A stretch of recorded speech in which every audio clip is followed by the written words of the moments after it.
నమస్తే, welcome to citizens pulse. నేను మీ ఉదయ్ కిరణ్.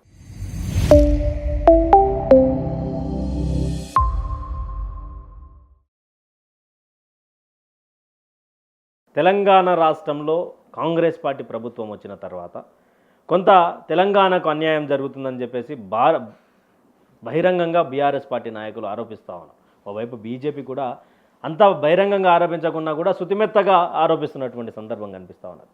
రేవంత్ పాలన మీద వాటర్ ఇరిగేషన్ సబ్జెక్ట్ అనేది చాలా వరకు చాలామందికి చాలా కొద్దిగా తెలిసినటువంటి సబ్జెక్ట్. ఆ యొక్క ఇరిగేషన్ మీద పూర్తి రాజకీయ అనాలిసిస్ తీసుకోవడానికి మనతో పాటు నిఖిల్ రావు ఉన్నారు, బీఆర్ఎస్ పార్టీ సీనియర్ నాయకులు. అన్న నమస్తే.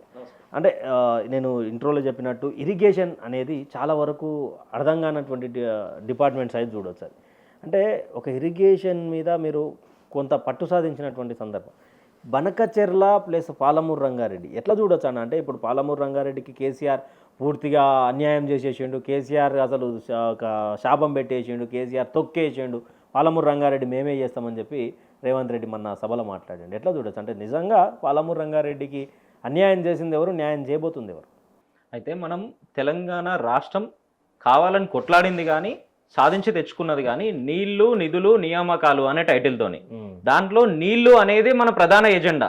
మనం దశాబ్దాల తరబడి ఏ రకంగా గోసపడ్డం, ఏ రకంగా ఇబ్బందులు పడ్డం, మన రైతులంతా ఏ రకంగా ఆత్మహత్యలు చేసుకున్నారు. తెలంగాణ అంతా గతంలో ఇదే ప్రస్తుత ఆంధ్రప్రదేశ్ను మనతో కలపడానికి ముందు ఏ రకంగా అయితే విరాజిల్లినటువంటి పరిస్థితి ఉండేనో అది మొత్తం పక్కకు పోయి మొత్తం తెలంగాణ ఎడారిగా మారినటువంటి పరిస్థితి ఎందుకు వచ్చింది?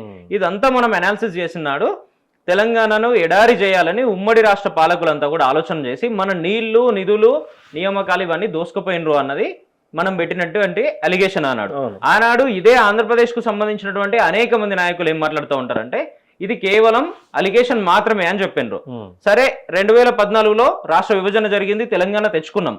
అంతకుముందు ఉన్నటువంటి ఎడారి బతుకులు ఈ రోజు సస్యశ్యామలంగా ఏ రకంగా మారినాయి, ఈ 10 ఏళ్ల కాలంలో కేసీఆర్ గారు ఏ రకంగా మార్చిండ్రు, దాన్ని ఈ రోజు మనం మాత్రమే చెప్పుకోవడం కాకుండా దేశంలో ఉన్నటువంటి అనేక సంస్థలు ఏ రకంగా చెప్పినాయి. 2014లో కేసీఆర్ గారు ముఖ్యమంత్రిగా బాధ్యత తీసుకున్నాడు. తెలంగాణ రాష్ట్రంలో ఒక్క వరికి సంబంధించి చూస్తే 34-35 లక్షల టన్నులు మాత్రమే పండే పరిస్థితి ఉంటే అక్కడి నుండి 4-5 సంవత్సరాల లోపే 1,50,00,000 టన్నులు తెలంగాణలో ఒక పసల్కి ఒక పంటకి ధాన్యం పండే పరిస్థితి ఏ రకంగా వచ్చింది?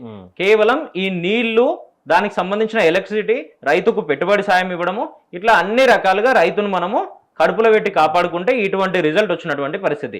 మళ్ళీ తెలంగాణ సస్యశ్యామలమైనటువంటి పరిస్థితి. అయితే ఒక్కటే నాడు ఇదంతా జరుగుతుందా అంటే జరగదు. ఎందుకు అంటే దశాబ్దాల తరబడి 50 ఏళ్ళు 60 ఏళ్ళ పాటు మనల్ని ఇబ్బంది పెట్టినరు, మన నీళ్ళని దోసుకుపోయినరు. దోసుకుపోయేదానికి వాళ్ళదే మెజారిటీ ఉండే కాబట్టి అన్నాడు వాళ్ళే చట్టాలు చేసి మరీ దోసుకుపోయినటువంటి పరిస్థితి. సరే, ఈరోజు రాష్ట్రంగా విభజించబడినాం. మనము విభజించబడిన తర్వాత ఏమైతా ఉంటుంది? నిజంగా కూడా మనకు రావాల్సింది ఆనాడైనా ఈనాడైనా భారతదేశంలో ఎక్కడ నీటి పంపకాలు జరిగినా కూడా 2 రాష్ట్రాల మధ్య జరగాలంటే, పంపకాలు జరగాలంటే చాలా స్పష్టంగా ఎక్కడ ఎంత పరివాహక ప్రాంతం ఉంది అన్నది మొదటి లెక్కగా తీసుకుంటారు. ఇప్పుడు తెలంగాణకు సంబంధించి చూస్తే అటు గోదావరి నదిలో దాదాపుగా 78-79% తెలంగాణ ఉంటుంది. అదే ఉమ్మడి రాష్ట్రంలో 968 టీఎంసీలు స్పెషల్గా మనకు డైరెక్ట్ అలొకేషన్ ఉన్నటువంటి పరిస్థితి కేవలం తెలంగాణ ప్రాంతానికి. దాంతో పాటు ఈ రోజు మళ్ళీ రేవంత్ రెడ్డి గారు కానీ అక్కడ ఉన్నటువంటి నారా చంద్రబాబు నాయుడు గారు కానీ వీళ్ళంతా ఏం చెప్తా ఉన్నారు? ఇదే గోదావరి మీద మేము వేరే వేరే ప్రాజెక్టులు కడతాము, కట్టడం ద్వారా నదుల అనుసంధానం కూడా జరుగుతుంది అని చెప్తా ఉన్నారు. దీన్ని కేంద్రం ఒక రకంగా వెనక నుండి ఏ రకంగా తెలంగాణను పొడవాలి అన్న ఆలోచనలు చేస్తూ ఉంది. సరే, ఇది కూడా పక్కన పెడుతూ మరీ ముఖ్యంగా ఈరోజు మీరు ఇందాక అడిగినట్టుగా పాలమూరు రంగారెడ్డి అనే ప్రాజెక్టుకు సంబంధించి కృష్ణా నదిలో నీటి వాటాలు తేల్చాలి అని చాలా స్పష్టంగా 10 సంవత్సరాల కేసీఆర్ గారి పాలనలో 100 రిప్రజెంటేషన్లు పోయినాయి. ఎవరికి? ఇదే కేంద్ర ప్రభుత్వానికి. అయినా కూడా నీటి వాటాలు తేల్చరు. అక్కడ చాలా స్పష్టంగా గతంలో ఉన్నటువంటి బచావత్ ట్రిబ్యునల్ కానీ, బ్రిజేష్ కుమార్ ట్రిబ్యునల్ కానీ ఆనాడు చెప్పింది తెలంగాణ ఉమ్మడి ఆంధ్రప్రదేశ్కు 811 టీఎంసీల అలొకేషన్ ఉంది అని చెప్పిండ్రు. అది ఆనాటి అలొకేషన్. ఈ రోజు ఉన్నటువంటి నీటి లభ్యత చూస్తే దాదాపుగా 1005-1010 టీఎంసీల వరకు ఇదే కృష్ణానదిలో పారుతూ ఉంటుంది. అయితే దీంట్లో 2 రాష్ట్రాలకు విభజన చేయాలంటే ఒకటే లెక్క. ఏ రాష్ట్రంలో పరివాహక ప్రాంతం ఎంత ఉంది? కృష్ణానదిలో తెలంగాణ పరివాహక ప్రాంతం 69% ఉంటుంది. 69% ఈ 811 టీఎంసీల్లో మనకు పంచితే పంచైతే పోయింది కదా. మరి పాలమూరు రంగారెడ్డి కేవలం కేసీఆర్ అన్యాయం చేసినని చెప్పి రేవంత్ రెడ్డి బలంగా మాట్లాడుతూ ఉన్నాడు. మీరేమో రేవంత్ రెడ్డి చంద్రబాబు అంటున్నారు. చంద్రబాబు కాన్సెప్ట్ ఏంది అసలు? రేవంత్ రెడ్డి దీంట్లోకి ఎందుకు వచ్చాడు? అయితే ఒక అబద్ధాన్ని పదే పదే చెప్తూ దాన్ని నిజమని నమ్మించాలి అనే ప్రయత్నంలో ఈరోజు రేవంత్ రెడ్డి గారు ఉన్నారు. రాష్ట్రంలో పరిపాలిస్తుంది కాంగ్రెస్ పార్టీ అయినా కూడా ఈ కాంగ్రెస్ పార్టీని నడుపుతున్నది నారా చంద్రబాబు నాయుడు అనేది చాలా స్పష్టంగా తెలుస్తుంది. దాంట్లో భాగంగానే తెలంగాణ నిధులను నీళ్లను గతంలో ఏ రకంగా అయితే దోపిడీ చేసిండ్రో ఇప్పుడు మళ్ళొక్కసారి రేవంత్ రెడ్డి గారిని ముందు పెట్టి తెలంగాణను ఎడారి చేసే కుట్రలో భాగంగా, తెలంగాణ నీళ్లను తెలంగాణ వనరులను దోపిడీ చేసే కుట్రలో భాగంగా చంద్రబాబు నాయుడు గారు వెనుకుండి ఈ గేమ్ అంతా నడుపుతా ఉన్నారు. తానా అంటే రేవంత్ రెడ్డి ఇక్కడ తందానా అంటున్నటువంటి పరిస్థితి.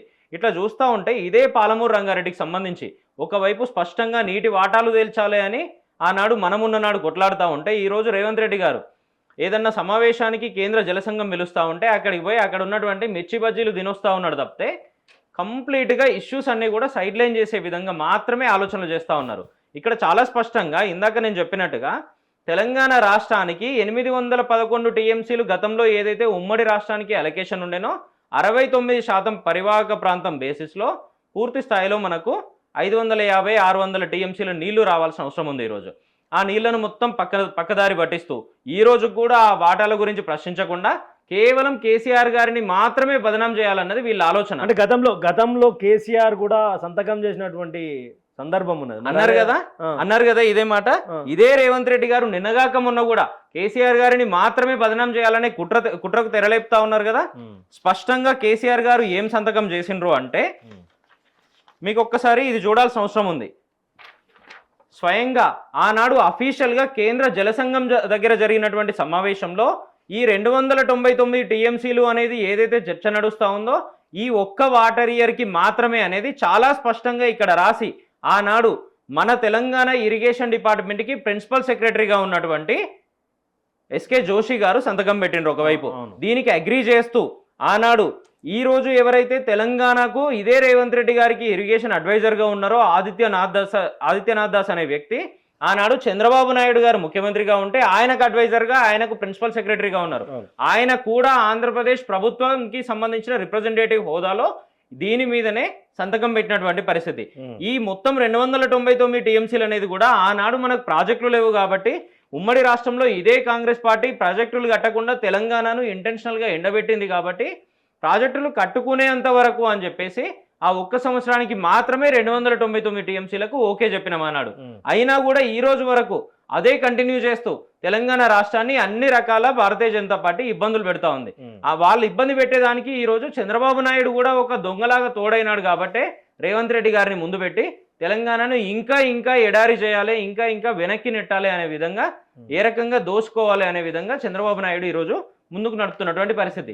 దాన్ని నిజం చేయాలని చంద్రబాబు నాయుడు కలలను నిజం చేసే విధంగా ఈరోజు రేవంత్ రెడ్డి గారు కేసీఆర్ గారిని బదనాం చేసే కార్యక్రమాన్ని ముందటేసుకున్నా ఉన్నారు. అంటే బనకచెర్ల విషయంలో కూడా చాలా పెద్ద ఇష్యూ స్టార్ట్ అయింది. బీఆర్ఎస్ పార్టీ ముందుగా మాట్లాడింది, తర్వాత సైలెంట్ అయినటువంటి పరిస్థితి. మరి ఎందుకు అంటే బనకచెర్ల ఇష్యూ మీద మీరు మన డబుల్ స్టాండర్డ్గా మారారా? అయితే మీరు ఆ రకమైన మాట చెప్తా ఉన్నారు కదా. రెండు విషయాలను మీ ద్వారా ఈరోజు తెలంగాణ సమాజం దృష్టికి తీసుకొస్తా ఉన్నా నేను. తెలంగాణ సమాజం దృష్టిలో ఇరిగేషన్ మీద నాలెడ్జ్ ఉన్నటువంటి వ్యక్తులు చాలా తక్కువ మంది ఉన్నారు తెలంగాణ తరపున. అయినా కూడా ఏ మేధావులని గతంలో పేర్లు చెప్పుకొని కేసీఆర్ గారిని కక్షగట్టి అధికారుల ముసుగులో బదనాం చేయాలని కుట్రలు చేసిండ్రో వాటన్నిటిని పటాపంచలు చేస్తూ ఇదే బనకచెర్ల ప్రాజెక్టు ద్వారా తెలంగాణకు పూర్తి స్థాయిలో అన్యాయం జరుగుతుందని మా పార్టీ రాష్ట్ర కార్యాలయంలో మా తెలంగాణ భవన్లో ఎక్కడికక్కడ తెలంగాణకు నిజంగా ఏ రకంగా అన్యాయం జరుగుతుంది, తెలంగాణ భవిష్యత్తులో మొత్తం ఎడారిగా మారే పరిస్థితులు ఎందుకు వస్తాయి ఈ బనకచెర్ల ప్రాజెక్టు ద్వారా అని గంటలాది నిడివితో గంటల కొద్దీ పూర్తి స్థాయిలో ఆ డాక్యుమెంట్లు కానీ దానికి సంబంధించిన పూర్తి వివరాలను మేము ప్రెస్ మీట్ పెట్టి మా హరీష్ గారి నాయకత్వంలో తెలంగాణ సమాజం ముందు పెడితే దాని తర్వాత చేతులు గాలిన తర్వాత ఆకులు పట్టుకునే విధంగా రాష్ట్ర ప్రభుత్వం తరఫున ఉత్తమ్ కుమార్ రెడ్డి గారు కేంద్రానికి లేఖ రాస్తారు. అంటే అప్పటిదాకా మీరు గుడ్డి గుర్రాల పనులు తోముతా ఉన్నారా? ఎవరికి మన నీళ్లను దోపిడీ చేయడానికి మీరు ఆలోచనలు చేస్తూ ఉన్నారు? లేదు ఉత్తమ్ కుమార్ రెడ్డి గారు నాకు ఎక్కడ పోటీ వస్తూ ఉంటారో, చంద్రబాబు నాయుడు దగ్గర మార్కులు ఎక్కడ కొట్టేస్తారో అనే విషయంలో రేవంత్ రెడ్డి గారు ఇంకొక అడుగు ముందుకేసి ఏం చేస్తూ ఉంటారు? పూర్తి స్థాయిలో తెలంగాణకు మరణ శాసనం రాయడానికి ఇదే కేంద్ర జలసంఘం మీటింగ్కు పిలిస్తే ఆంధ్రప్రదేశ్ను పిలుస్తుంది, మన తెలంగాణ రాష్ట్రాన్ని పిలుస్తుంది, తెలంగాణ తరపున మన ముఖ్యమంత్రి అటెండ్ అవుతారు. అటెండ్ అయ్యి పూర్తి స్థాయిలో ఆ ఎజెండానే, మీటింగ్ ఎజెండానే పోలవరం బనకచెర్ల మీద ఉంటే స్వయంగా రేవంత్ రెడ్డి గారు మీటింగ్ అయిపోయిన తర్వాత బయటకు వచ్చి మీడియా సమావేశంలో చెప్తారు, బనకచెర్ల మీద అసలు చర్చనే జరగలేదు, ఆ టాపిక్ డిస్కషన్కే రాలేదు అని చెప్తారు. చెప్పుతో కొట్టే విధంగా, ఎక్కడికక్కడ చెంప చెల్లుమనే విధంగా కేంద్ర జల సంఘం ఈ యొక్క ఎజెండాను విడుదల చేసింది. దీంట్లో మొదటి పాయింటే మీరు ఒక్కసారి గమనించాలి, చాలా స్పష్టంగా ఎజెండాలో ఉన్న మొదటి పాయింటే పోలవరం బనకచెర్ల, గోదావరి బనకచెర్లకు సంబంధించిన మీటింగ్ అని. ఆ లింకు ప్రాజెక్టుకు సంబంధించి ఆ తర్వాత ఎప్పుడైతే బీఆర్ఎస్ పార్టీ ప్రశ్నించడం మొదలుపెట్టిందో, హరీష్ రావు గారు కానీ మా మిగతా నాయకులంతా కూడా రాష్ట్ర ప్రభుత్వానికి లెటర్ రాయడం కానీ, మరో విధంగా కేంద్ర ప్రభుత్వానికి లెటర్లు రాయడం కానీ మొదలుపెట్టినరో, అప్పటిదాకా కూడా రేవంత్ రెడ్డి గారు ఏం చెప్తా ఉంటారు, లేదు లేదు ఆంధ్రప్రదేశ్ నుంచి ప్రపోజలే లేదు, మనకు ఇప్పటి వరకు తెలంగాణ రాష్ట్రానికి ఇన్ఫర్మేషనే లేదు అని చెప్తా ఉంటారు. ఇదే విషయాన్ని ఇదే కాంగ్రెస్ పార్టీ ఎంపీ రాజ్యసభలో అనిల్ కుమార్ యాదవ్ గారు ఉన్నారు కదా, వారు అడుగుతారు కేంద్ర ప్రభుత్వాన్ని, లేదు లేదు ఈ రకంగా ఏమైనా ప్రపోజల్ వచ్చిందా కేంద్ర ప్రభుత్వం నుండి అని, ఏది తెలుగుదేశం ప్రభుత్వం నుండి, ఆంధ్రప్రదేశ్ ప్రభుత్వం నుండి అని. చాలా స్పష్టంగా కేంద్ర ప్రభుత్వానికి సంబంధించినటువంటి ఇరిగేషన్ శాఖ మంత్రి రాజ్యసభలో ఇదే కాంగ్రెస్ పార్టీ ఎంపీ అడిగిన దానికి సమాధానంగా, ఎస్ మాకు ఇదే పోలవరం బనకచెర్లకు సంబంధించిన ఫీజిబిలిటీ రిపోర్ట్ అందింది, దీని మీద రేపు పొద్దున మేము అప్రూవల్స్ కూడా ఇవ్వబోతా ఉన్నాము, పూర్తి స్థాయిలో స్టడీ చేయమని, ఏ రకంగా అప్రూవల్స్ ఇవ్వచ్చని, దాని బడ్జెట్ ఎస్టిమేషన్స్ ఏ రకంగా ఉంటాయో తీసుకురండి అని చెప్పి మా అధికారులను కూడా మేము ఆదేశించినాము అని చాలా స్పష్టంగా ఇదే కాంగ్రెస్ మంత్రికి వచ్చినటువంటి సమాధానం, కాంగ్రెస్ ఎంపీకి వచ్చినటువంటి సమాధానం. పబ్లిక్ డొమైన్లో ఇంత చర్చ జరుగుతూ అఫీషియల్గా రిపోర్ట్లో కేంద్ర ప్రభుత్వానికి కూడా అందుతూ ఉంటే కూడా రేవంత్ రెడ్డి గారు ఈనాటికి ఏం చెప్తారంటే, లేదు లేదు ఆ ప్రాజెక్టు ముందుకే పోదు, అటువంటి ప్రపోజల్సే ఆంధ్ర ప్రభుత్వం దగ్గర లేవు అని చెప్తా ఉంటారు. మీరు తెలంగాణకు ముఖ్యమంత్రిగా వ్యవహరిస్తూ ఉన్నారా, ఆంధ్రప్రదేశ్కు ముఖ్యమంత్రిగా వ్యవహరిస్తూ ఉన్నారా? చంద్రబాబు నాయుడు గారి చెప్పు చేతల్లో ఇంకెన్ని రోజులు పనిచేస్తూ ఉంటారు? దేనికోసం తెలంగాణకు మరణ శాసనం రాయాలనుకుంటా ఉన్నారు? పాలమూరు రంగారెడ్డి అనే ప్రాజెక్టుకు రేపు పొద్దున నీళ్ళు ఎక్క నుండి తెస్తావు రేవంత్ రెడ్డి అని రోజు తెలంగాణ సమాజం అంతా కూడా అడుగుతా ఉంది. అంటే ఇక చంద్రబాబు నాయుడు కింద చెప్పు చేతల్లో ఉన్న పెద్ద స్టేట్మెంట్ అది, ముఖ్యమంత్రికి సంబంధించి మీరు అట్లా 100% కదా మాట్లాడచ్చు అట్లా, అంటే ముఖ్యమంత్రిని పట్టుకొని వేరే ముఖ్యమంత్రి చెప్పు చేతల్లో ఉండని మాట్లాడచ్చు అట్లా 100% మాట్లాడతాం. తెలంగాణ నీటిని, తెలంగాణ వనరులను మీరు ఎప్పుడైతే దోచిపెట్టాలని మీరే స్వయంగా చూస్తా ఉన్నారో ఆనాడు 100% మాట్లాడతాం. గతంలో తెలంగాణ ఉద్యమం ఏ రకంగా వచ్చిందో అటువంటి ఉద్యమాలను కూడా బరాబర్ నిర్మితం చేస్తాం. మీరుగా రొయ్యల పులుసు, చేపల పులుసు మరి ఆ ముఖ్యమంత్రి తోడుగా బలంగానే తిరిగిరు కదా. మరి అయితే ఇందాక నేను చెప్పినా కదా, తెలంగాణకి సంబంధించిన నీళ్ల చర్చ వచ్చినప్పుడు దీన్ని ఎంతసేపు డైవర్ట్ చేయాలి అనే విషయంలో భాగంగా మాత్రమే రేవంత్ రెడ్డి గారు ఇటువంటి చర్చలు తీసుకొస్తా ఉంటారు. ఆనాడు రోజా గారు ఇంటికి పోయినరు అని సిగ్గు లేకుండా ఇదే రాష్ట్రంలో కీలకంగా ఉన్నటువంటి అనేక మంది మాట్లాడుతూ ఉన్నారు కదా, ఇదే రేవంత్ రెడ్డి గారు కూడా మాట్లాడుతూ ఉన్నారు కదా. ఆనాడు కేసీఆర్ గారు ఒక దేవాలయ సందర్శనకు పోతా ఉన్నారు, ఓ గుడికి పోతా ఉన్నారు, పోయే భాగంలో ఫ్రెష్ అప్ అవ్వడానికి మాత్రమే రోజా గారి ఇంటికి పోతే అక్కడ ఇచ్చినటువంటి టీ కాఫీ కానీ భోజనం కానీ తను తీసుకుంటా ఉంటే స్వయంగా రోజా గారి ఇంటికి పోయి తెలంగాణ నీళ్ళని దారాదత్తం చేసిండ్రు అని చెప్పిండ్రు.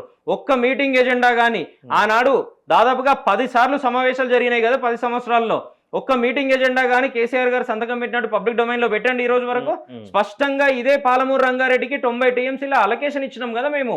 మైనర్ ఇరిగేషన్ ని మొత్తాన్ని కూడా ఎక్కడికక్కడ సెటరేట్ చేసి పాలమూరులో గతంలో వలసలు ఏవైతే ఉండనో దాన్ని మొత్తం వాపస్ ఇచ్చినాం కదా మేము. పాలమూరు యువకులంతా కూడా పాలమూరులోనే ఉండే విధంగా ఆలోచనలు చేస్తాం కదా. దాన్ని మొత్తం పక్కన పెట్టి ఇంకొక అడుగు ముందుకేసి ఏం చెప్తారో తెలుసా, 90 TMCలతో మేము పాలమూరు రంగారెడ్డికి సంబంధించి ఉద్దండపూర్ కానీ, కరివేనా కానీ, వట్టెం కానీ, లక్ష్మీదేవిపల్లి కానీ ఇట్లా అనేక రకాలుగా రిజర్వాయర్ల నిర్మాణం చేసి స్టోరేజ్ కెపాసిటీ పెంచితే 90 TMCలతో అలొకేషన్ కూడా మేము పెడితే లేదు లేదు మాకు 45 TMCలు సరిపోతాయి అని ఇదే రేవంత్ రెడ్డి గారు కేంద్రానికి లేఖ రాస్తారు. మీ ఇంట్లో వ్యవహారం కాదు కదా రేవంత్ రెడ్డి గారు, ఇది మీరు కాపాడాల్సింది 4 కోట్ల మంది తెలంగాణ ప్రజలకు సంబంధించినటువంటి వనరులను కదా. అంటే మీరు 45 TMCలు సరిపోతాయి అంటే మిగిలిన 45 TMCలు ఆంధ్రాకు దోషపెట్టాలి. మీకు ఇంకా సూటిగా అర్థమయ్యే లెక్క చెప్తా, ఇదే నాగార్జున సాగర్ నుండి ఆంధ్రాకు ఒక కాలువ పోతా ఉంటది, తెలంగాణకు ఒక కాలువ పోతా ఉంటది కదా. ఇదే శ్రీశైలం నుండి ఆంధ్రాకు నీళ్లు పోతాయి, తెలంగాణకు నీళ్ళు వస్తూ ఉంటాయి కదా. వీటి పరిధిలో తెలంగాణకు ఇంతకుముందు ఆ 299 TMCలకు సంబంధించిన లెక్క చూసినా కూడా 34% మనకు వాటా, 66% ఆంధ్రాకు వాటా. అంటే ఇప్పుడు నేను చెప్పినటువంటి శ్రీశైలంలో కానీ నాగార్జున సాగర్లో కానీ 34% మనం వాడుకోవాలి కదా. గతంలో మేము అధికారంలో ఉన్న 10 సంవత్సరాల్లో ప్రతి సంవత్సరం ఆ 34% వాటాని మేము వాడి తెలంగాణ రైతులకు నీళ్ళు ఇచ్చినాం. ఈరోజు రేవంత్ రెడ్డి గారు ఏం చేస్తూ ఉన్నారు, గత సంవత్సరానికి చూస్తే 24-25% మాత్రమే వాడతారు. ఈ సంవత్సరానికి చూస్తే కూడా అదే 25-26% మాత్రమే వాడుతూ ఉంటారు.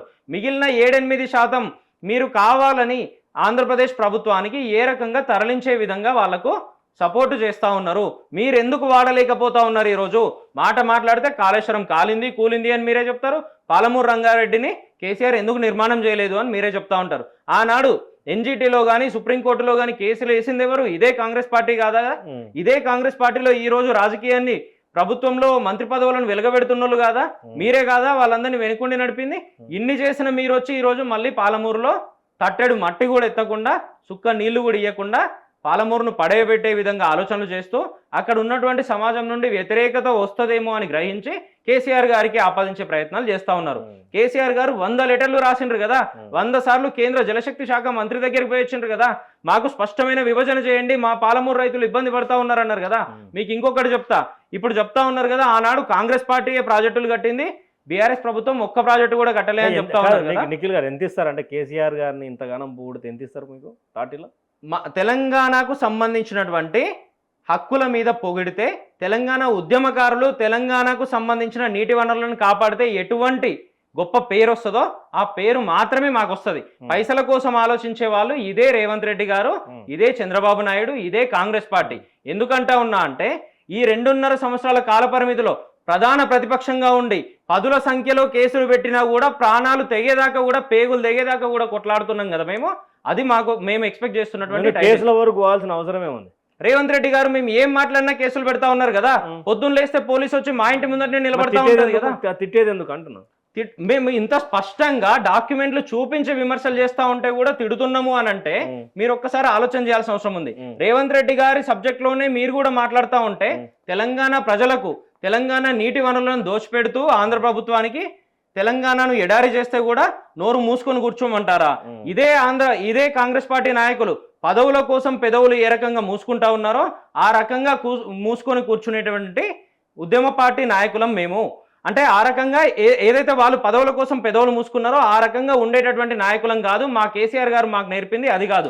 బరాబర్ కొట్లాడుతూనే ఉంటాం. కొట్లాడడానికి మాత్రమే, ప్రశ్నించడానికి మాత్రమే ప్రతిపక్షంలో ఉన్నాం కాబట్టి మా బాధ్యతను మేము నిర్వర్తిస్తాం. 10 సంవత్సరాల కాలంలో మీరు హైదరాబాద్లో ఎక్కడ బాయిలు దోవినటువంటి సందర్భం లేదు, ఎక్కడ నీటిని పంపించినటువంటి వరదలు వస్తే 10,000 ఇచ్చిరు కానీ ఏడా దానికి సంబంధించినటువంటి రేవంత్ రెడ్డి గారు వచ్చినాక కూడా బాయిలు దోమి నీళ్లు ఎక్కడికక్కడ పోతున్నాయి అని చెప్పేసి గతంలో మాట్లాడారు. మరి దాని మీద అంటే మీరు 10 సంవత్సరాలు ఎందుకు చేయలేకపోయారు అంటే బాయి నీళ్లు పోయేదానికి? అద్భుతమైన ప్రశ్న అడిగిండ్రు మీరు. గతంలో అశోకుడు చెట్లు నాటెను అని మనం చదువుకున్నాం.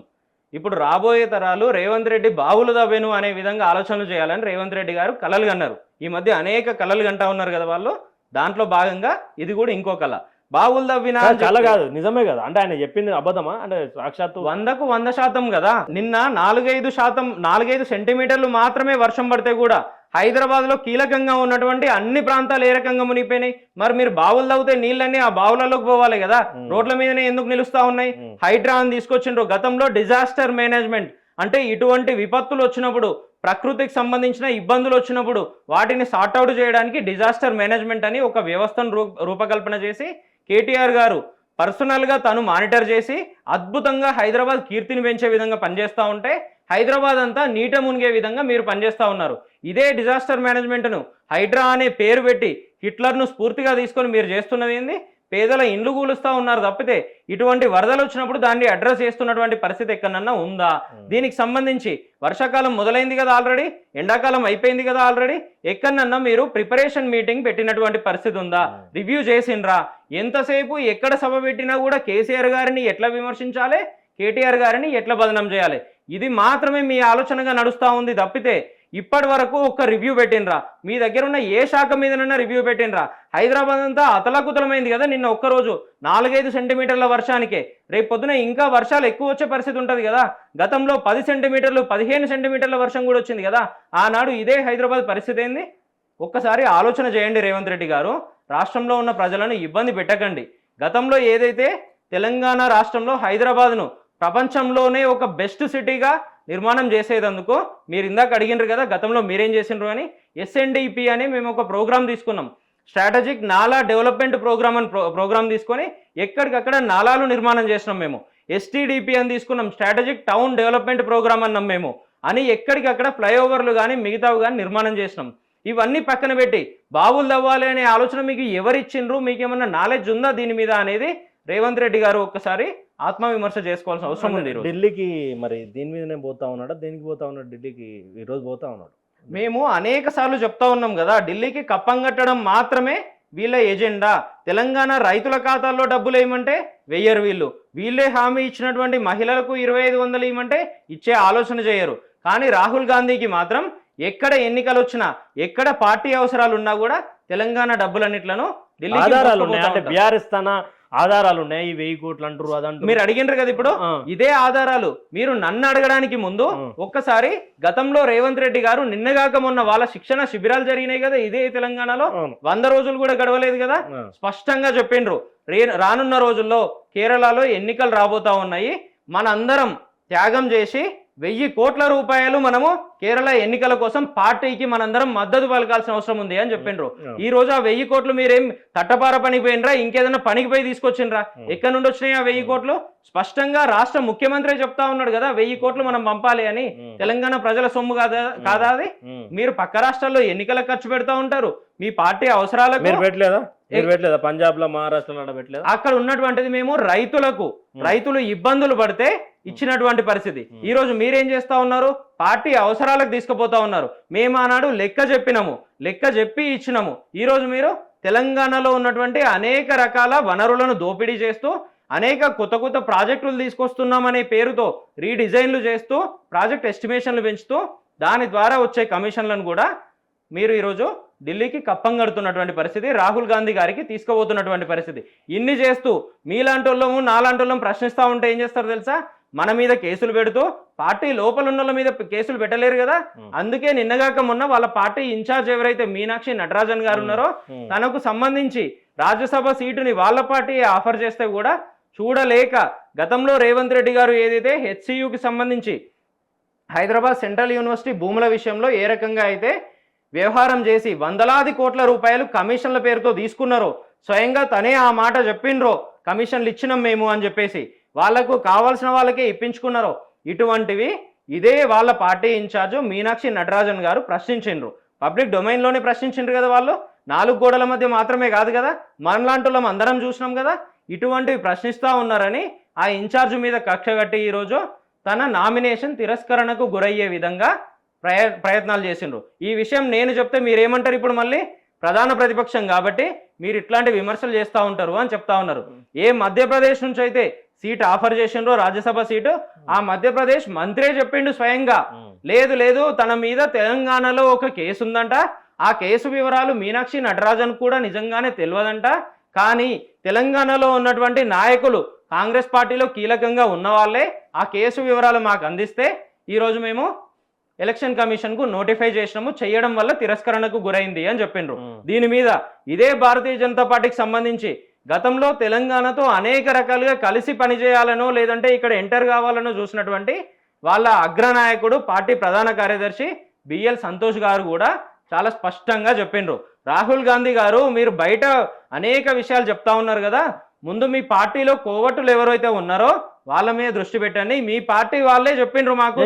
అంటే ఎవరుండొచ్చు అన్న, అంటే క్లియర్ గా ఒక షార్ట్ గా ఎవరుండొచ్చు అంటే ఒక మధ్యప్రదేశ్ బీజేపీ వాళ్ళకు కాంగ్రెస్ అంటే బద్ధ శత్రువులు కదా, ఒకసారి అంటే బిఎల్ సంతోష్ లాంటి వ్యక్తి ట్వీట్ చేసినట్టే దుమారం అని, ఖచ్చితంగా మంత్రి ఏమో డైరెక్ట్ కాంగ్రెస్ వాళ్ళు చెప్పారు అని చెప్పి, అంటే నటరాజన్కి తెలియనటువంటి కేసు మధ్యప్రదేశ్ మంత్రి దగ్గరికి పోయింది అంటే ఎవరై ఉండొచ్చు? అంటే ఈ కోవట్ ఎవరై ఉండొచ్చు? అయితే మీరే ఆలోచన చేయండి, చాలా స్పష్టంగా తెలుస్తూ ఉంటది ఇక్కడ.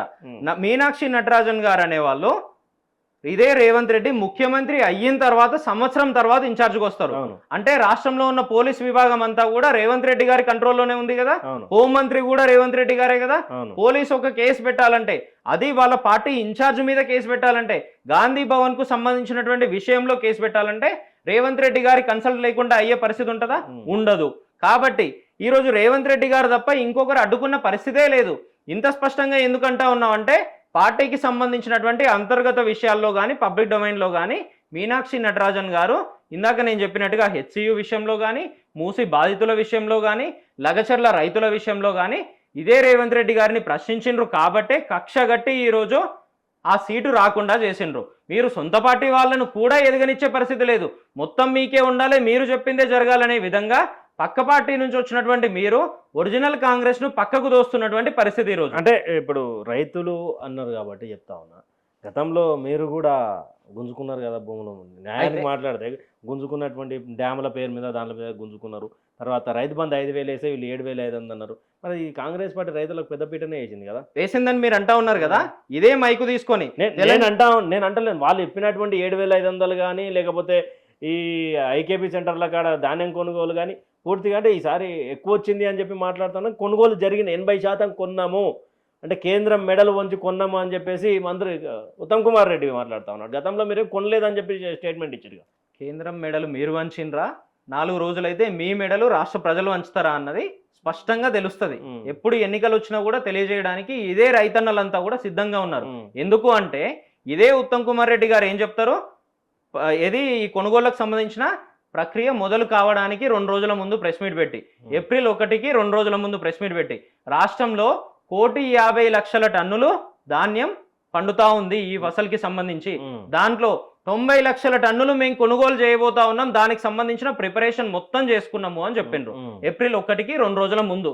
తర్వాత 15 రోజుల తర్వాత ఏం చెప్తా ఉంటారు, కొనుగోలు కేంద్రాలు కూడా ప్రారంభం చేయక రైతులంతా అరిగోస పడతా ఉంటే, ఎక్కడికక్కడ రైతులు ఇబ్బందులు పడతా ఉంటే ఏం చెప్తారు, లేదు లేదు 90 లక్షల మెట్రిక్ టన్నులు మేము కొనలేము, 75 లక్షల టన్నులు మాత్రమే కొనాలని మళ్ళీ మార్చుకున్నాం మా నిర్ణయాన్ని అని చెప్తారు. సరే ఓకే, దాని తర్వాత కూడా మళ్ళీ కొనుగోలు కేంద్రాలు ప్రారంభం చేయరు, కొనుగోలు కూడా చేయరు, రైతులను మళ్ళీ ఇబ్బందులు పెడతానే ఉంటారు. పెడుతూనే మళ్ళీ ఏం చెప్తారు, ముఖ్యమంత్రి గారు ప్రెస్ మీట్ పెడతారు, పెట్టి ఏం చెప్తారు, లేదు లేదు ఇప్పటి వరకు 45 లక్షల మెట్రిక్ టన్నులు మేము కొనుగోలు చేస్తాము, ఇంకొక 15-20% కొనుగోలు చేస్తాము అని చెప్తారు. మీ అభిప్రాయం రైతులు రేవంత్ రెడ్డి గారు స్పష్టంగా చెప్పినటువంటి విషయం ఇది. మీలాంటి మీలాంటి జర్నలిస్టులు ఉన్నటువంటి మీడియా సమావేశంలో తెలంగాణ ప్రజలకు చెప్పినటువంటి విషయం. 45 లక్షల మెట్రిక్ టన్నులకు 20% కలిపితే ఎంత అవుతుంది, 54-55 లక్షల మెట్రిక్ టన్నులు. మీరు చెప్పింది ఏంది, 1,50,00,000 మెట్రిక్ టన్నుల ధాన్యం పండితే 90 లక్షల టన్నులు కొంటామన్నారు. మరి మీరే చెప్తున్న దాని ప్రకారం 55 లక్షల టన్నులకే ఎందుకు కన్ఫైన్ అయింది ఈరోజు?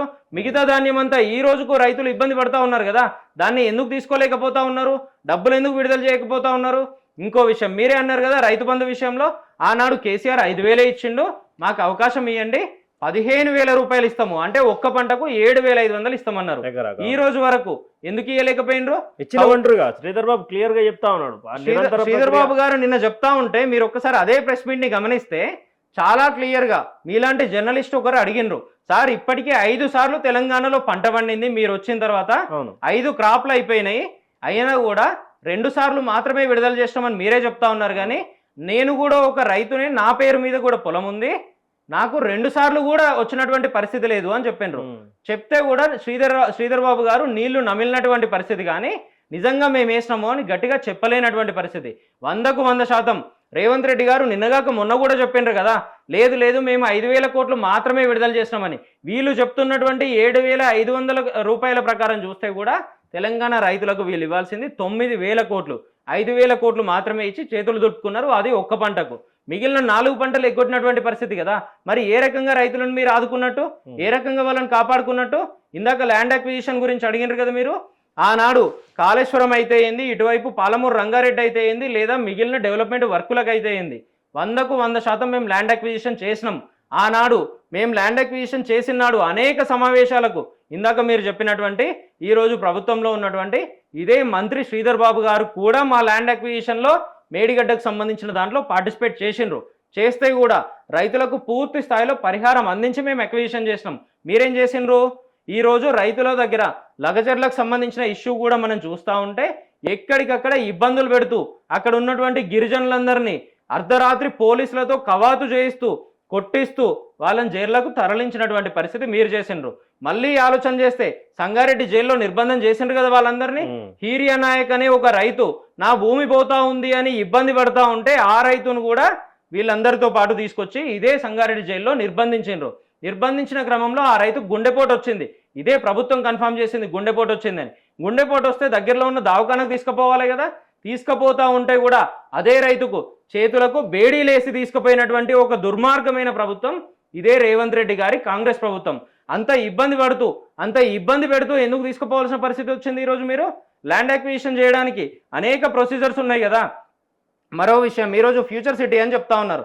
గతంలో ఫార్మా సిటీ పెట్టాలి తెలంగాణలో, హైదరాబాద్ నగరానికి అంచుననే ఇదే ఫార్మా క్లస్టర్ మొత్తం ఉండాలి అనే విధంగా మేము ఆలోచనలు చేసి 14,000 ఎకరాలు మేము సేకరించినాం.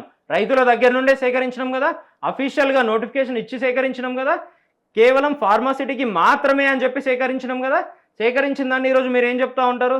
లేదు ఫార్మాసిటీ పెట్టాము, ఇక్కడ ఆకాశ హర్మాలు కడతాం మేము అని చెప్తా ఉన్నారు. పెద్ద పెద్ద బిల్డింగులు కడతాము, ఫ్యూచర్ సిటీ కడతాము అని చెప్తా ఉన్నారు. ల్యాండ్ అక్విజిషన్ చాలా స్పష్టంగా చెప్తుంది ఏమని, మీరు ఏ కాజ్ కోసమైతే, ఏ ప్రాజెక్టు కోసమైతే రైతుల దగ్గర నుండి భూమి సేకరించినరో ఆ భూమిని ఆ పర్పస్లో మాత్రమే వాడాలి. అట్లా వాడని పక్షంలో ఆ భూమిని రిటర్న్ ఇవ్వాల్సిన అవసరం ఉంటుంది అని ల్యాండ్ అక్విజిషన్ యాక్ట్ చెప్తుంది. ఈ అక్విజిషన్ యాక్ట్ ఎవరు తెచ్చిండ్రో తెలుసా? 2013లో ఇదే కాంగ్రెస్ ప్రభుత్వమే తెచ్చింది.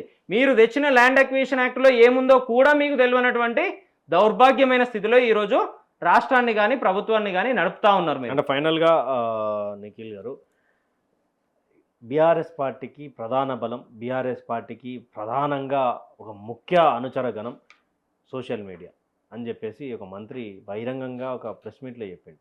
నిజంగా అంటే మీ యొక్క పిఆర్ కానీ ఇప్పుడు రైతులు రోడ్ల మీద మాట్లాడుతున్న దానికి కూడా బీఆర్ఎస్ పార్టీ ఎన్నుకుండి నడిపిస్తుందని చెప్పడం, ప్రొటెస్ట్ చేస్తున్నటువంటి వాళ్ళ వెనుక బీఆర్ఎస్ ఉందనడం, నిరుద్యోగుల వెనుక బీఆర్ఎస్ ఉందని చెప్పడం, అంటే ఇది ఎట్లా చూడొచ్చు? అంటే బీఆర్ఎస్ పార్టీ ప్రధానంగా ఎక్కడ చూసినా కూడా సోషల్ మీడియా వేదికగా నిరసనలు జరిగినా, ధర్నాలు జరిగినా బీఆర్ఎస్ పార్టీ ఉంది అని చెప్పేసి వాళ్ళు బల్లగుద్ది చెప్తా ఉన్నారు. నిజంగా ఎంత ఖర్చు పెడతారంటే ఈ సోషల్ మీడియా మీద, ఈ నిరుద్యోగుల మీద, ధర్నా ఆర్టీసీ కార్మికుల మీద అందరు వెనుక మీరే ఉన్నారని చెప్పి కాంగ్రెస్ వాళ్ళు బలంగా ఆరోపిస్తూ ఉన్నారు. మరి ఎంత ఖర్చు కావచ్చు మీ పార్టీ? ఎంత ఖర్చు అవ్వడానికి అనేదానికి రైతుల దగ్గరికి కానీ, మహిళల దగ్గరికి కానీ, ఇబ్బంది పడుతున్న ప్రతి వర్గం దగ్గరికి కానీ మేము పోతా ఉన్నాం కదా, అదే మా ఖర్చు. ఈరోజు మేము స్వయంగా డబ్బులు పెట్టి, జీతాలు ఇచ్చి, ఎవరినో పెట్టి ఏదో సోషల్ మీడియా హ్యాండిల్ను నడపాలన్నటువంటి పరిస్థితి మా దగ్గర లేదు. ఆ అవసరం కూడా మాకు లేదు.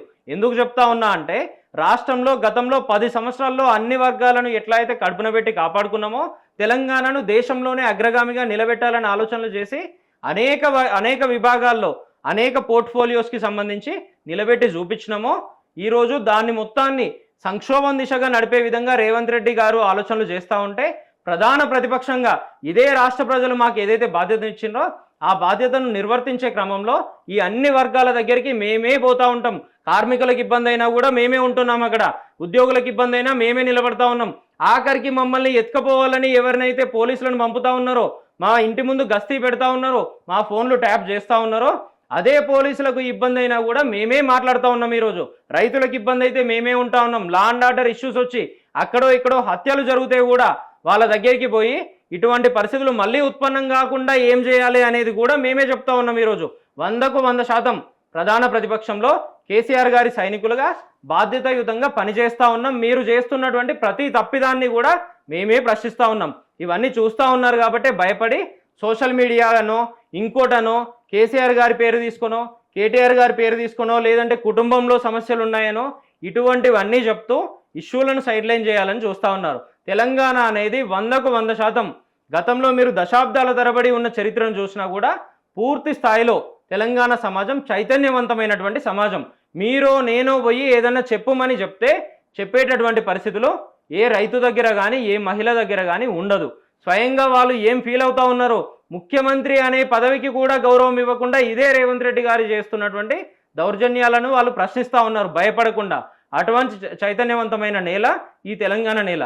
100కు 100% ఎవ్వరికి ఏ ఇబ్బంది వచ్చినా కూడా మీరు చేస్తున్నటువంటి అనేక దాష్టికాల వల్ల ఏ వర్గం ఇబ్బంది పడ్డా కూడా మేమే వాళ్ళకు అండగా ఉంటాం. రేపు పొద్దున ప్రభుత్వంలోకి వచ్చిన తర్వాత 100కు 100% వాళ్ళకి సాయం చేసే విషయంలో కూడా మేమే నిలబడతాం. రైట్.